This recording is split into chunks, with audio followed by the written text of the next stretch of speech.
Sarah Zouak, quelle est l'ambition au juste de cette série documentaire?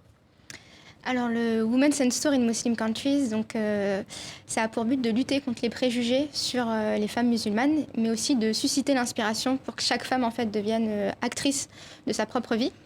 Et l'idée, c'était d'aller à la rencontre de femmes qu'on n'a pas l'habitude de voir et d'entendre, donc les femmes musulmanes actrices de changement, des femmes qui allient sereinement leur foi et leur engagement pour les droits des femmes, sans qu'il y ait aucune contradiction à cela, contrairement à ce qu'on m'avait toujours dit. Et donc voilà, le but c'est d'essayer d'ouvrir un peu les consciences sur ce sujet et de montrer des modèles qu'on n'a pas l'habitude de voir. Et ce dont on n'a pas l'habitude non plus, c'est de les voir comme des actrices justement du changement. Elles veulent faire bouger les lignes et à travers cet extrait, ce qui est frappant, c'est qu'elles n'apparaissent pas comme des victimes. Or, il est vrai que souvent, en tous les cas de ce côté-ci de la Méditerranée, elles sont toujours vues comme des femmes soumises, opprimées. C'est souvent le cas. C'est ça. En fait, moi, j'avais pas pour ambition de réaliser des films. C'est né d'une véritable indignation, en fait, justement, sur le sujet des femmes musulmanes, où moi, toute ma vie, en fait, on m'a fait comprendre que j'étais une exception parce que j'étais une femme musulmane ouverte d'esprit et féministe, comme si c'était rare. Et c'est vrai que toute ma vie, j'étais un peu tiraillée entre mes différentes identités et je me suis toujours demandé... je devais toujours faire un choix entre mes origines, ma religion ou mes idées. Et c'est un malaise qui grandit en fait avec les médias parce que justement les femmes musulmanes sont constamment représentées comme des femmes soumises, oppressées, victimes et passives. Et moi par exemple, je me sentais jamais représentée dans les médias. Les femmes comme moi, elles sont purement invisibles. Et on fait face en fait à un paradoxe aujourd'hui où on ne cesse de parler des femmes musulmanes, mais sans jamais leur donner la parole. Donc là, le but, c'était d'aller à la rencontre de toutes ces femmes qui existent, des femmes qui sont plurielles. Donc les femmes que j'ai rencontrées dans les 5 pays que vous avez cités, elles sont urbaines. Je ne les ai pas encore citées, mais il y a le Maroc, il y a la Turquie, il y a l'Indonésie notamment, il y a l'Iran aussi, donc pas que des pays arabes, et la Tunisie bien sûr. Exactement.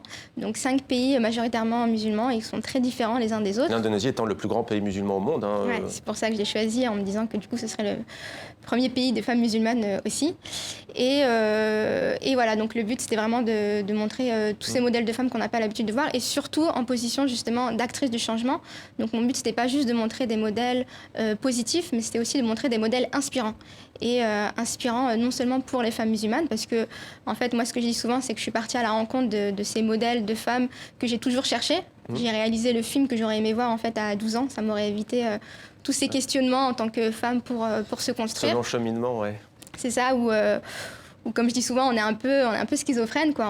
On essaye de chercher sa place en tant que femme musulmane dans une société qui nous explique un peu qu'on doit mettre de côté une partie de nos identités et s'assimiler complètement. Et moi, mon rêve, il est autre.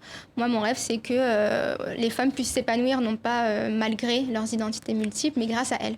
Premier épisode donc au Maroc. Le suivant, quel est-il? La Tunisie. La Tunisie. Dans quel état d'esprit partez-vous alors à la rencontre de ce pays qui a fait sensation? Vous avez déjà tourné là-bas. C'est ça. Comment êtes-vous ressorti justement d'un des pays qu'on a souvent présenté, je dirais plutôt à juste titre, comme un modèle en Méditerranée? J'en suis ressortie très très positive et optimiste. Les femmes que j'ai rencontrées font bouger les choses à tous les niveaux, donc au niveau politique, au niveau de l'éducation, au niveau de la santé, au niveau du statut des mères célibataires ou des femmes qui sont à la rue.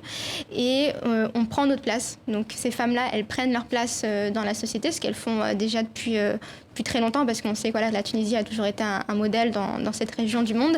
Mais ça continue et ça continue de façon vraiment positive. Donc je suis très impressionnée.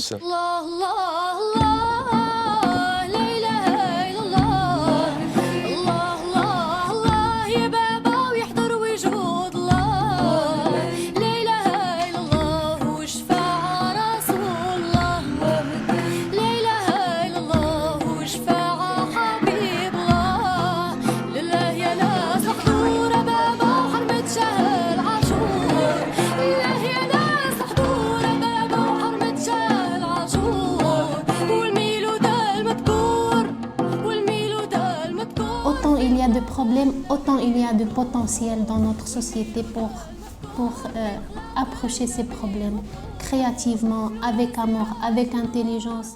Si je savais que ce qui m'attendait à l'époque, je crois que j'aurais eu tellement peur que je ne serais pas passée à l'acte.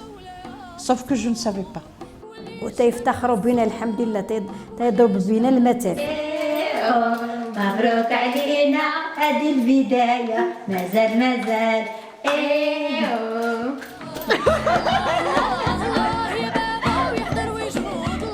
كما كيقولوا لك العقل نور والجهل عار. Je suis complètement convaincue que le message de l'islam est un message libérateur. Il est émancipateur, il est égalitaire. Maintenant, il faudrait en faire une lecture, bien sûr, contextualisée, une lecture réformiste. Être musulmane est lié à une identité comme je suis humaine, comme je suis femme, comme je suis marocaine, comme je suis arabe. Mais peut-être que chaque identité joue un rôle dans des situations différentes.